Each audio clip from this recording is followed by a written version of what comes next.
I am Marwan Cameron, and this is The Conduit. All right, y'all. It has been a minute. It has been a minute. It has been a minute. Woo! How y'all doing? How y'all doing? It's Wednesday, August 9th, 67 degrees in Kitsap County. So glad you could join us for a special edition of The Conduit. Special edition, y'all. Man, it's been so long. Seems like I've been gone. Hiatus, vacation. I've actually been busier than ever. All right, we're gonna go ahead and jump into this thing. You gotta get into it. 20 reasons you fail at your resolution. You know, it's August 9th. We're halfway through the year, y'all. We're halfway through. This year is flying by. I don't know where it's going, but it is quickly behind us, and 2024 is going to be here before we know it. True story? True story. As such, many of us make these New Year's resolutions. We're like, oh, I'm going to lose some weight. I'm going to quit smoking. I'm going to exercise more. I'm going to do this. I'm going to do that. This, that, and the other. This, that, and the third. Is that what they say? This, that, and the third. We're going to do all these different things, and it's going to be great. And year after year, some people are, they're successful in their New Year's resolution. Some people, they get started and they get going strong. You see them on Facebook, they're posting right there at the gym. Hey, look at me, I'm here. And then 2 or 3 weeks, 6 weeks later, 2 months later, you don't see those posts anymore. They're done, right? Some people, they talk about it, but they never start it. Let's get in and talk a little bit on why. And I think if we have an understanding on why these things happen, why it is so difficult, then maybe we can overcome and we're able to go ahead and be successful in our goals and what we want to do. Okay. So the first one is lack of specificity. Unclear goals can make it really hard to measure progress and to stay motivated. You hear me talk about SMART goals all the time. And SMART goals are a really great way to put yourself in a position where that goal is specific, you can measure it, it's obtainable, right? It's realistic, which a lot of times we don't do, right? We want to lose 15 pounds in 2 weeks, and then we need a time frame. And so we'll have that time frame, but a lot of times it's not realistic. So you want your goal to be specific, right? And you want it to be challenging, but not so challenging that you cannot make it. So that is really important. And again, that's really that number 2 piece, which is what I'm talking about, right? Those unrealistic expectations. Setting overly ambitious goals. This can lead to frustration and discouragement. Because as soon as we can't keep up with that, a lot of times we're like, man, I knew I couldn't do this. It's too much. Now, I will tell you my own stories, right? And protect the innocent. But, there's times that I'm like, oh man, you know what? I'm gonna start going to the gym. And what I'm gonna do is I want to pick up where I left off at 6 months ago or a year before when I was going to the gym. So I'm gonna, get in 5 miles in an hour. And so you go at this clip and you injure yourself. And so immediately now you're back down for 3 weeks. And by the time that 3 weeks is over, your life has changed and now that's no longer a goal. I don't know if that has happened to you, but that has definitely happened to me. Unrealistic expectations is a big one, really big one there. So again, that R in your SMART goal needs to be realistic. Okay. Lack of planning. You need to have a well-defined plan. Otherwise, it's really easy to get off of what it is that you're trying to do. So you know what you want to do, right? Man, I'm gonna lose this weight. I'm gonna quit smoking. I'm smoking 2 packs a day. I'm gonna get down to a pack a day. But what are you going to do when you really want that cigarette, that after dinner cigarette, or that after meal cigarette, or that morning cigarette with your cup of coffee? What's going to be that alternative? What are you going to do when your stress level is high and that what you normally reach for is that cigarette? What is it going to be? And so lack of planning, not having a defined plan is another reason why our plans fail, right? Our resolutions fail. Number 4 is a lack of motivation. We have this initial enthusiasm, right? It's New Year's. Oh, we going now. And it fades, right? See, part of the issue is you need to stay committed, but in order to stay committed, that's a lifestyle change. I'm going to go and I'm going to walk 4 times a week. I'm going to go to the gym 5 times a week. When are you going to go? They say it takes 21 days to create a habit. And so it could be very difficult in staying motivated. In the beginning, you're gung-ho, right? You got your grocery list, you did your research, you got all the good food in the house, you got bad food out of the house, right? You got your plan, you're all set. 2 weeks in, you're still doing it. 3 weeks, it's raining outside, man, I don't feel like going out. Oh, this event is going on, I got to go over here. Next thing you know, man, I'm not really feeling it. This is kind of whatever. And you lose that motivation. That enthusiasm is gone. So it's hard for you to stay committed. You begin cheating, right? It's a birthday party. I'll go ahead and have the cake. I'll go ahead and have that ice cream. Oh, it's an office lunch. I'll go ahead and have the pizza today. But your cheat day that you gave yourself was the day before, right? Number 5, like I was saying, lifestyle. A change in your lifestyle, altering and establishing those habits require an effort. And it's probably going to disrupt your daily routine. A lot of us say, you know what, we need to get more sleep. I'm one of those people. Well, how are you going to get more sleep if you're working into the night? How are you going to get more sleep if you're not setting boundaries? How are you going to get more sleep if you lay on the bed and then you're watching your shows or you're going through your phone? Again, that's why you have to have that well-defined plan. I'm going to get in the bed at 10 o'clock. From 10 to 10:30, I'm going to read something that's not on my phone. My television is going to be set on a timer. And then I'm going to go to bed. And I'm going to wake up at this time. And again, it takes a while for these things to become a habit, right? But these are lifestyle changes. So if you don't have a set bedtime and you're going to bed at 2 in the morning and 12:30 in the morning, and it's just all over the place, really hard for you to make that change. It's just like, again, if you're trying to change what you eat, what you consume, and you're constantly at different meetings and they always have all this great food and you don't have an alternative, you're going to indulge, right? You're hungry, you're rushing. Well, I got to eat because it's there. It smells good. Maybe I'll just have a lighter dinner. Maybe I'll, and then you just keep on negotiating with yourself until you're just doing the same thing you were doing before. Number 6 is a big one. Social pressure. Now, resolutions can be driven by external expectations, but they can lack personal investment.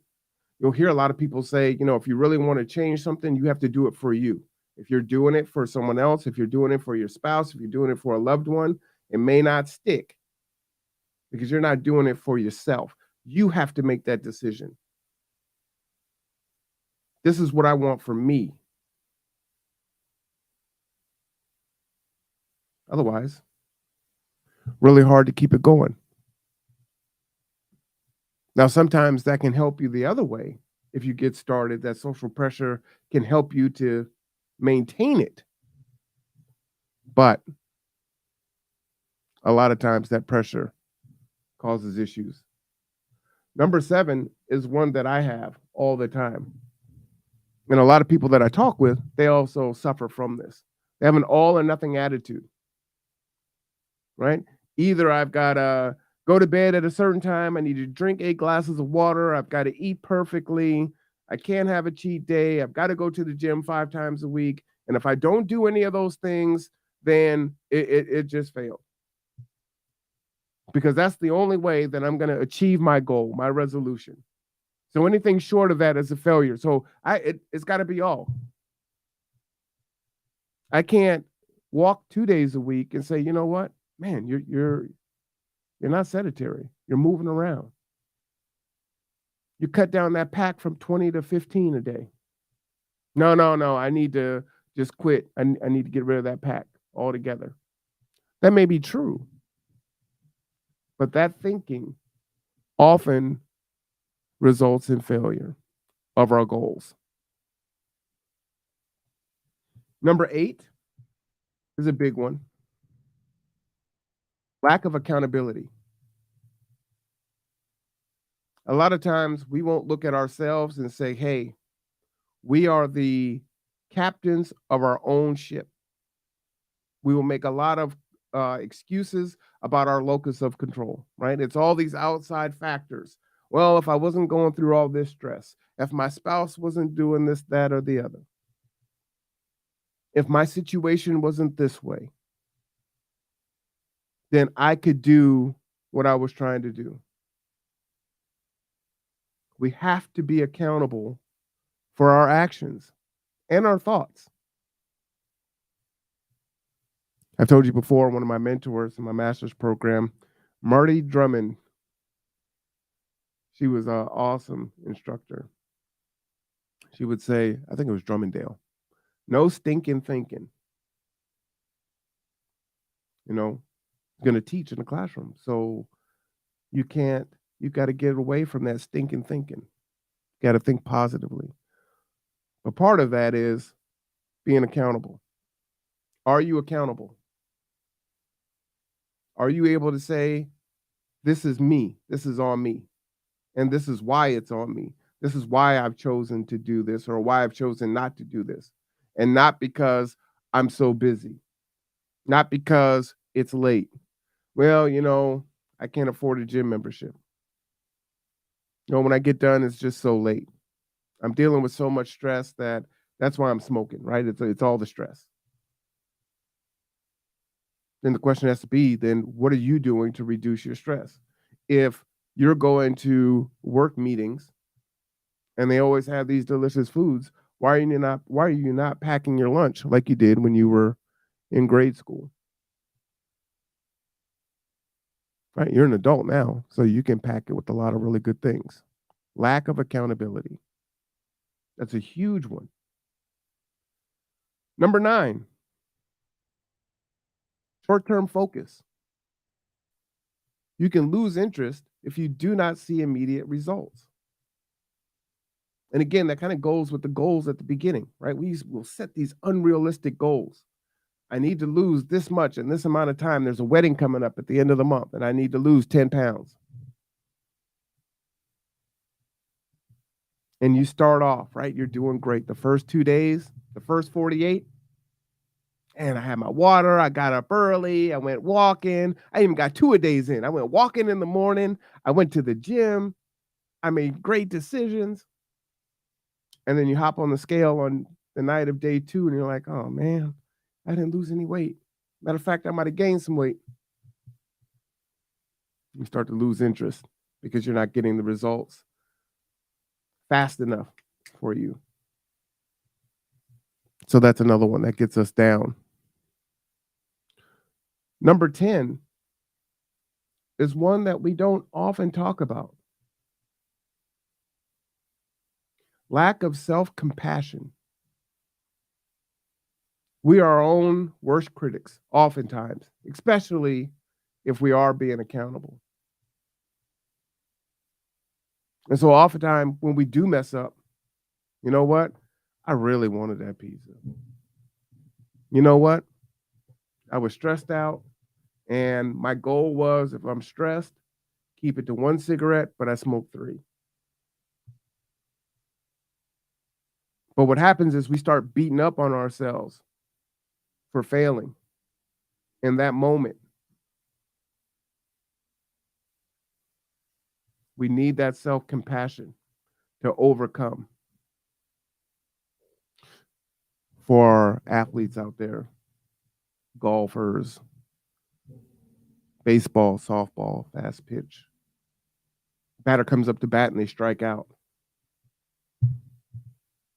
For a golfer, got to come up, got to practice that swing. And sometimes your swing can get off. I think they call it the yips. Get the yips. You have to be able to shake that off. And so if you have all that negative self-talk, if you have all that negative self-criticism, it's hard to shake that off. And that's another reason why we struggle with our goals. Number 11, woo, old habits. They die hard, and sometimes they don't die at all. That is going to take time. If it takes 21 days, allegedly, supposedly, to build a habit, to create a new habit, that's 3 weeks of being consistent. And it may take longer, right? That's probably an average. So, how are you going to break that habit? I see a lot of people that try to make change, and they're doing it in the same environment, in the same situation that we're in. And sometimes we have no choice in that, right? Maybe you're incarcerated, maybe you're at work and you're trying to work on this particular habit, right? So you can't physically take yourself out of the physical environment. And so when you're in there, those habits that you fall prey to over and over again can be very hard for you to break.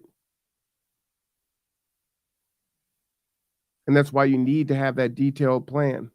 What are you going to do when you get triggered through anxiety? What are you going to do when you're feeling unmotivated? When you just don't want to go? And I just don't want to do it today. What are you going to do when you have that social pressure? Come on, man, let's go to the club. You know, I told you my story when I first started going to OC so far back when, 97. And my friends and family, they're always partying, right? And they would tease me about it. That was a lot of social pressure to make the decision. I've got to go to school, which means I got to go home and go to bed. That means I've got to go read the chapters. It means I've got to do the homework. It means I've got to study for the quiz. It means I got to study for the test. I can't be out here kicking it with you guys. That's tough. Those old habits. And the longer that we're in that mindset, the harder it's going to be for us to break.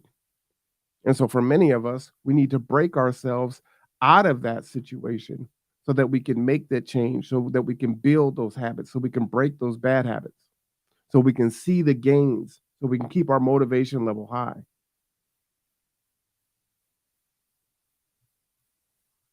Number 12, no clear why. Sometimes we don't have a real good reason. So if we don't really have a good reason, we're not really committed. I see this a lot. And other people can tell you that you need to do this because it's important. But if you don't see the importance in it, if you don't see the clear reason why you're doing this, it's going to be really hard for you to stay motivated and to continue on. Man, I'm in this job. It's not paying me enough. I need to make more money. This looks like it's a dead end job.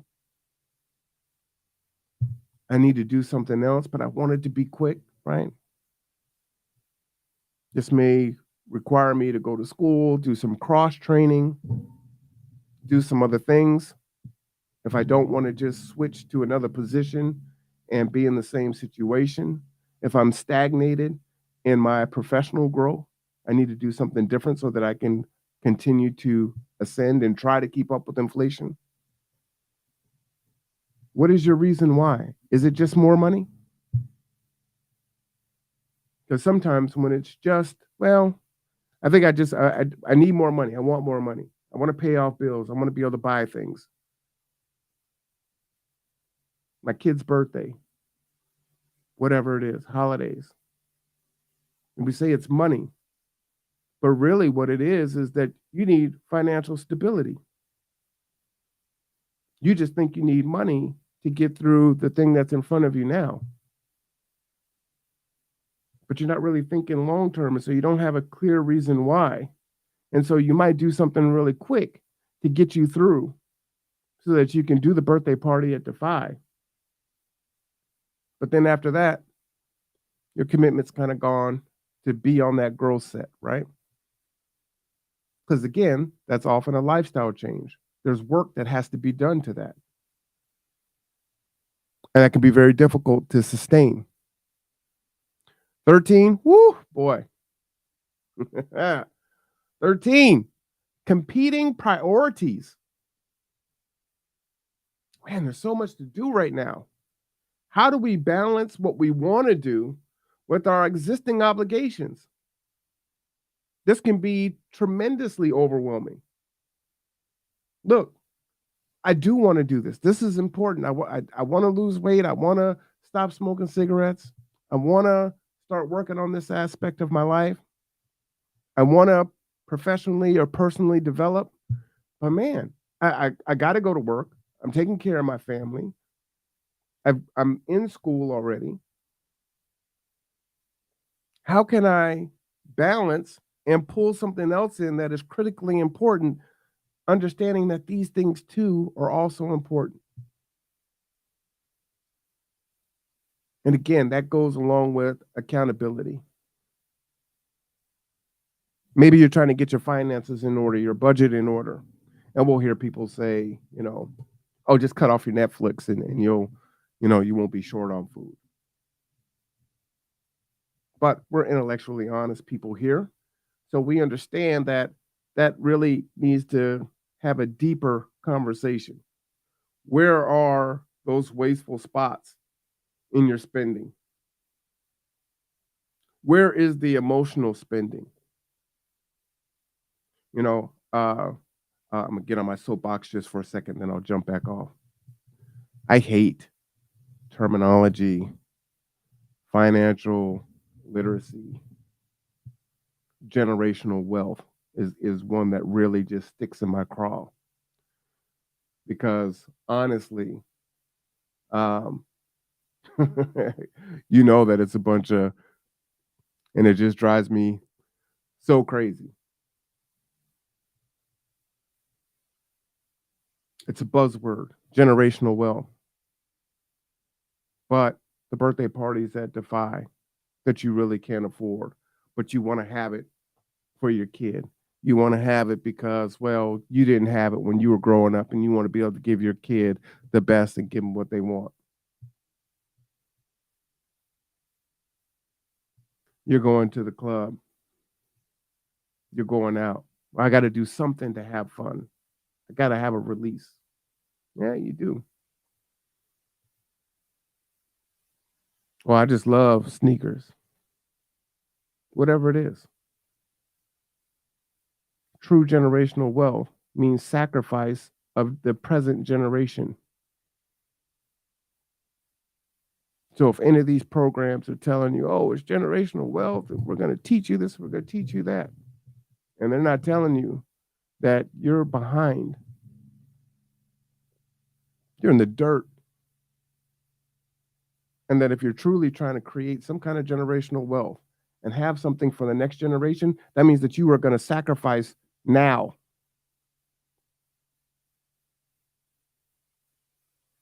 And keeping up with the Joneses is one of the biggest ways that generational wealth is just capped. Competing priorities. You want to save to buy a car. You want to save to buy a house. You want to save to put your child in college. You want to save for whatever it is.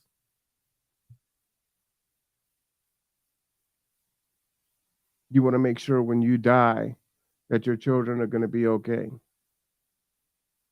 But that life insurance policy is $300 a month. That would be the generational wealth, right? But you can't find that $300. What is it that you're going to sacrifice? Are you going to sacrifice the Christmas with all the toys under the tree? because you know that as they go into adulthood, that home ownership is becoming more and more of a statistical anomaly in regards to being a homeowner for your child or your grandchildren. That's tough. That's hard. But we're talking about priorities and those priorities and how they compete. Last thing I'll say on that, I've told you the story about my daughter, and I think it was her first real Christmas when she kind of had some ideas. Maybe she was 2 or 3 of what's going on. And we went crazy. Mom, dad, grandparents, uncle, so many gifts under the tree. And she actually cried. She was so overwhelmed. And the thing that she played with and liked the most was a box. And so we put that onto our children. Just want you to keep that in mind, right? We are the teachers. We are the first teachers. So if you teach your children to value the material things and not saving, then you've got conflict. True story? All right. Off my soapbox. Number 14, lack of support. This one is a hard one too. And a lot of us are very stoic. A lot of us are very personal and private. But a lot of times we want to go it alone. We're working on something that could be embarrassing to us, right? Man, I need to lose weight. I don't really want to go on that journey with someone. I don't want them to see me sweating and struggling and cramping up and all that stuff. You know, I don't want that person to tell me, hey, hey, hey, you're about to smoke that cigarette. Don't, because I really want it right now. And I'm not a child, so don't talk to me like that. But we need support. So a lot of times we just think, well, I dug myself in this hole. I just need to dig myself out of it. And so we go it alone. And when it gets hard, when we need that motivation, come on, come on. I know you don't want to go. Come on. And if you've ever done that, there's been days when I go to the gym.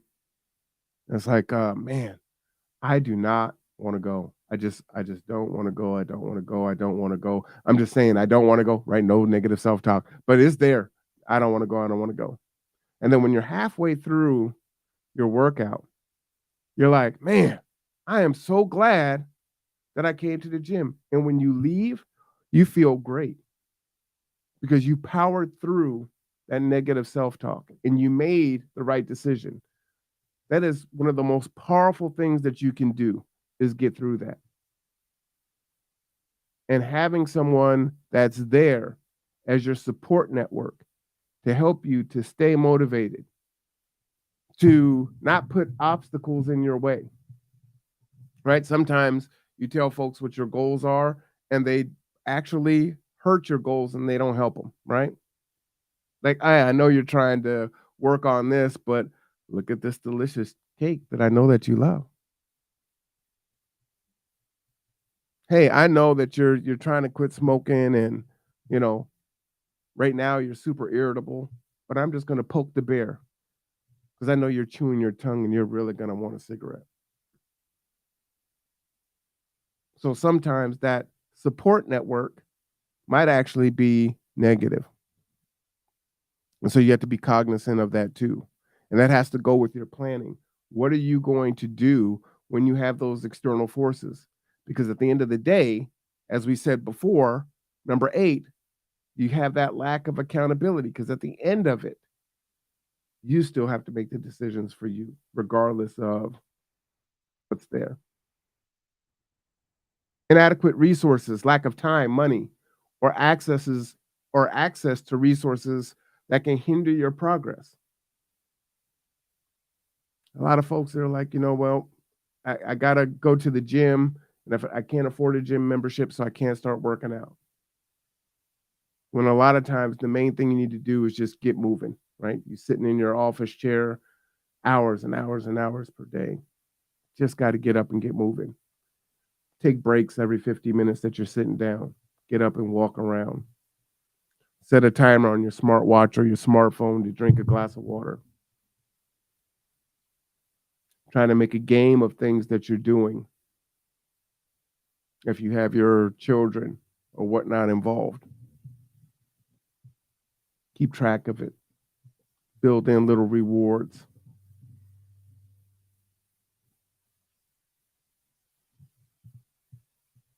So we don't necessarily need to have money. The lack of time. What can I do right now in the minute? I can turn my camera off and I can do 3 or 4 squats and then turn my camera back on. All right, I got a little bit of movement in. Time. Just a quick example. The money piece. And part of that is being realistic, right? Man, I really need a new car, but I need the down payment for it. And I need my monthly payments to be a certain amount, which is not a great time to buy a car right now, by the way. And so some of that is you might have to take some time on that. You might have to explore some alternatives. What are some other ways that you can take advantage of that? I need to save money, but I'm so busy that I'm using Uber Eats. And so now I've got this cyclical issue going on where I'm like, well, I need more money, but I don't have time. So I'm using Uber Eats because I'm saying I don't have enough time to cook and prepare meals.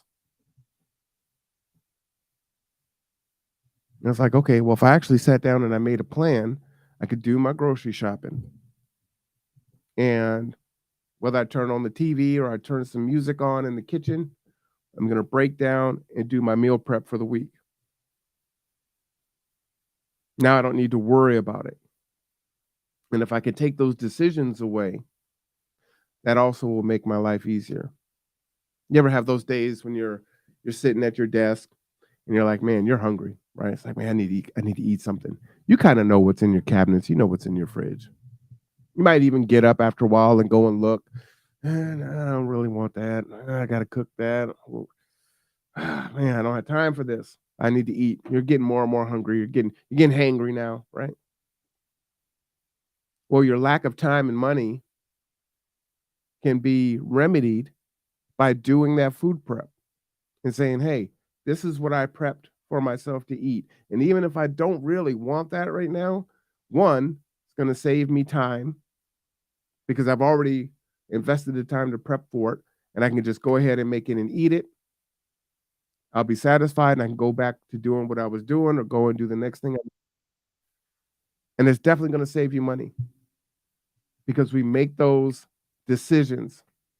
Forget it, man. Let's go. Hop in the car. We're going out to eat. Or you're dialing up pizza and you're making a bad choice. And then after, what happens? You're beating yourself up. See, all these things feed each other. Number 17, fear of failure. Fear of failure. You know, some people won't even start goals. And maybe they've had bad experiences in the past, depending on how many revolutions that you've had on this globe. You've had a few resolutions that didn't pan out. They're like, man, I tried this before. I started off really strong, and by February, I was back to smoking the same amount I was before. Matter of fact, I smoke more now than I was before. I quit school. So now that we have this fear of not meeting the expectations, one, it just paralyzes us, right? There's a phrase, analysis paralysis, right? We can overthink things. And we spend so much time thinking about what we need to do and what we want to do that if we just actually use that time to do the thing we were thinking about, it would be done.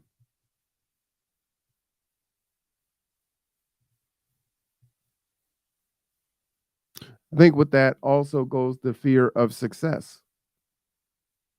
A lot of things that we do, whether we do them by ourselves or not, are not hidden, right? Hey, I'm working on trying to decrease my cigarette intake. And other folks know that, right? So if you start being successful, hey, I went from 20 cigarettes a day to 10, and people are watching you, right? It's like, oh man, good job, man. You don't go out on after lunch anymore and smoke a cigarette. That's awesome. But now you've got this fear of success. Now you've got to keep it up, right? So now it's after lunch, and you're like, man, if I don't have a cigarette, I'm gonna do a Mortal Kombat fatality on my coworker.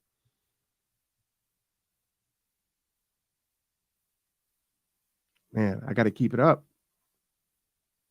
I don't want to keep it up. I want to be able to just. That's a hard one. 18. Perceived lack of progress or slow visible progress can definitely lead to doubt and discouragement. Try to remind people that typically the situation that you find yourself in isn't something that happened overnight, aside from a natural disaster, things of that nature. If your finances are out of order, if your health is out of order, if you need to get a new degree or certificate or a new job, these things aren't typically immediate. It's going to take time. It's going to take weeks, months, years. It's going to be a lifestyle change. And we leave out steps in our planning. We say, okay, I'm going to start this journey. I've got my resolution. I'm giving myself this time frame to get it done. And I understand it's going to take me, this is an 18-month program. But see, 3 months in, it's your kid's birthday. It's your anniversary. It's your birthday. And you've been used to a birthday week. You've been used to a birthday month. And now you can't celebrate the way you used to because you've got a money saving goal. So what do? You didn't plan for that. Your homegirls are saying, come on, let's go to Vegas.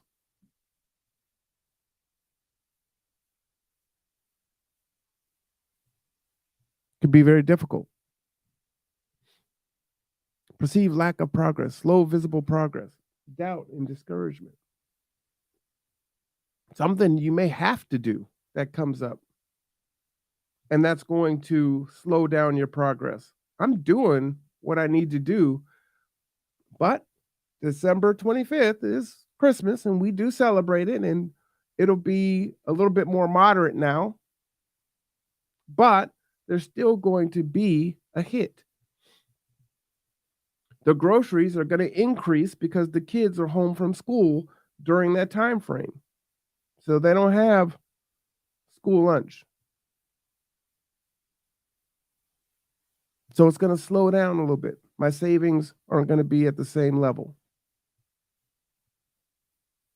Everyone's home and it's the holidays. So there's a bunch of snacks and junk food and everything else. So you have to be cognizant of that. Number 19, all of this can be very overwhelming. We can take on too much at once and definitely feel overwhelmed and give up. And just doing it is an overwhelming proposition. So ask yourself, what is it that you want to do right now? That you either decided to work on at the beginning of the year, something that you want to start working on now, because you don't have to wait till January 1 for a resolution to set a goal. But what is that going to take? Man, how am I going to get in bed at 11 o'clock every night when I'm usually working for at least 90 minutes after 11 because that's when everyone's asleep and I get some peace? How am I going to take this other effort on and get it done? I don't have enough hours in the day. I'm already saving as much as I can, at least I think I am. Now, part of that is that privacy piece, right? Because when it comes to finances, that's one of our most personal things. We don't want to share that with anyone. One, because folks that say that your friend, right? The people that are closest to you are the ones that can hurt you the most, right? So you don't want them to weaponize your financial situation. It's already very embarrassing. And so you don't want to lean on them and let them know what's going on so you can have that support. They might not even know that you're on that goal and they're constantly, come on, girl, let's go. Come on, man, let's go down here. Let's go and do this. And you're like, man, I can't. I've got this set, but they're constantly pushing and pushing and pushing. And they're teasing you and peer pressuring you. And while a lot of people say, "Oh, man, I'm too old to be peer pressured," a lot of us are very easily peer pressured or wanting to keep up with the Joneses. This is what you used to do, but now you can't do that like you did before. You used to post on how your great vacations 2 and 3 times a year were all over Facebook, and now you can't really do that now because you've got new goals that you're setting, whether they're ones that you're setting or ones that have kind of been forced upon you. So now you're kind of retreating a little bit because it's embarrassing, or you're trying to find a way to still portray that that's who you are and that's what you're still capable of doing. That could be very overwhelming. What is that going to do? What is that going to take for you to take on that goal? How am I going to have to change my life? That, man. Number 20, past failures. Man, we know we have a lot of those. Every time we fail, we just stock it up in our memory. Right? Remember, we're our own worst critics.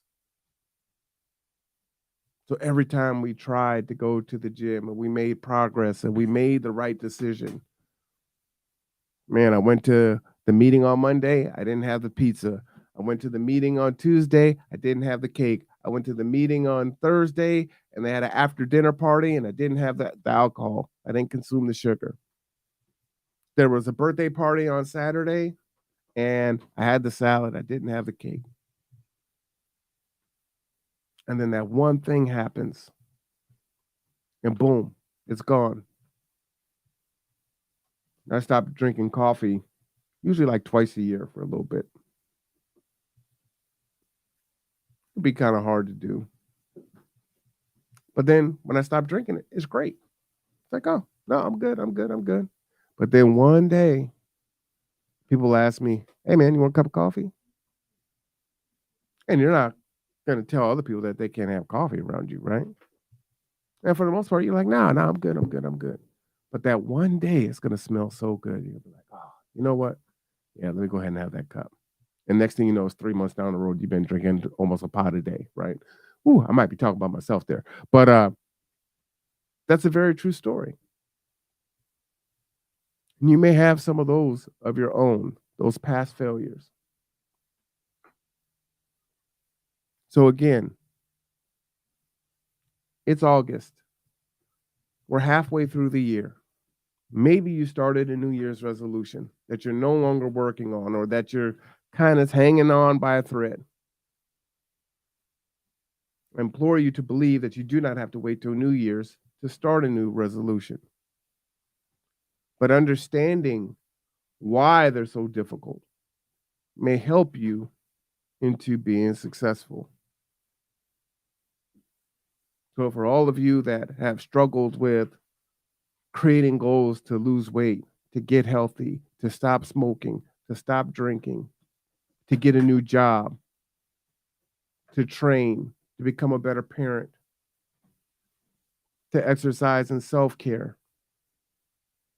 to save money, to create a policy and a plan for when you pass away so that your children and your grandchildren will have something. Understanding these 20 reasons on why that is so difficult can be the change, the difference that you need to be successful. Now, the really big thing that I actually want you to take away from this, outside of all that other stuff, is this. I want you to think about it's Wednesday, and tonight is city council in the city of Bremerton. And we have one of the biggest things that we talk about all the time are those that are experiencing homelessness on ML King, but it's not just ML King. And we know that a lot of folks that are there and experiencing homelessness throughout the country are struggling with addiction. And I ask you to give grace to those that are fighting addiction. Because many of us are sitting in here very comfortable and can make decisions to set goals that we want and don't have the barriers and the challenges that they have to overcome their addiction. And that those that are able to overcome their addiction in the space that they currently find themselves in is truly a miracle. I'm asking you to be empathetic, sympathetic, have the political will, have the social will to make a change and to make a difference. I truly believe that we can eradicate homelessness in this country. We can start with the city first. But compassion and understanding is one of the biggest catalysts that have to be in place. I hear people that speak at city council meetings and they come off as some of the most unsympathetic people that I've ever heard from. And they'll often say, "Oh, hey, I understand that it's hard. I understand this, but da da da da da da da." And we know once you put that "but" in there, it negates everything that was said before. So let's talk about it. Just want you to be cognizant of that. So I hope that you can use this not only personally for your own goals, your own resolution, but then also you can think of those that are less fortunate, those that are struggling, those that are suffering. And what it must feel like. I'm high and I'm coming down off of that high. And I know that the withdrawals are the worst pain that humans can feel, even worse than childbirth, according to some. That with the drugs now, that it's killing many people. So I want to quit, but I'm afraid and terrified of the pain. I want to quit, but the dealer is in the tent 2 doors from me. I want to quit, but I have nowhere to go. I want to quit, but I don't have first, last, and deposit. I don't have job history. I don't have rental history. I don't have supports. I want to quit, but it's 90 degrees outside. I want to quit, but it's below freezing. I want to quit, but there's no resources out there. I want to quit, but we're post-COVID, allegedly. And the resources have been exhausted. I want to quit, but there's no detox center close. I want to quit. I want to quit. I'll see y'all in 24 minutes for Tipping Points and Puzzle Pieces.